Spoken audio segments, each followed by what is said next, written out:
Oh my gosh. A cow! Dr. Chaos, it's a cow! I feel underdressed. I should be wearing a cowboy hat! I had no idea you loved cows so... Moo! Do you think if I moo, he'll talk back to me? Moo, little cow, moo!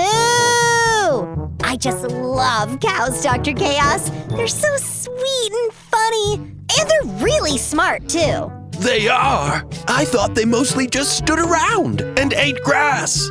No, cows are actually great problem solvers.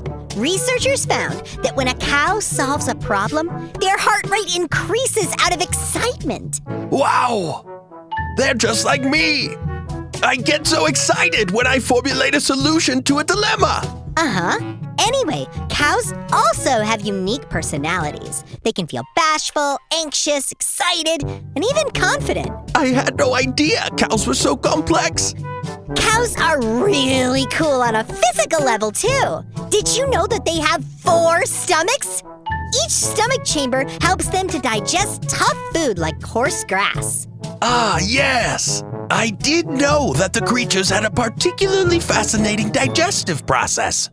Oh, also, in Hinduism, cows are considered sacred. They're associated with Aditi, who is the mother of all the gods in Hindu religion. Fascinating. They have cultural significance as well as being. Totally cute, I know! Now do you understand why I love cows so much? I sure do, Ruby. In fact, I'd rather like to pet one. Oh, let's do it.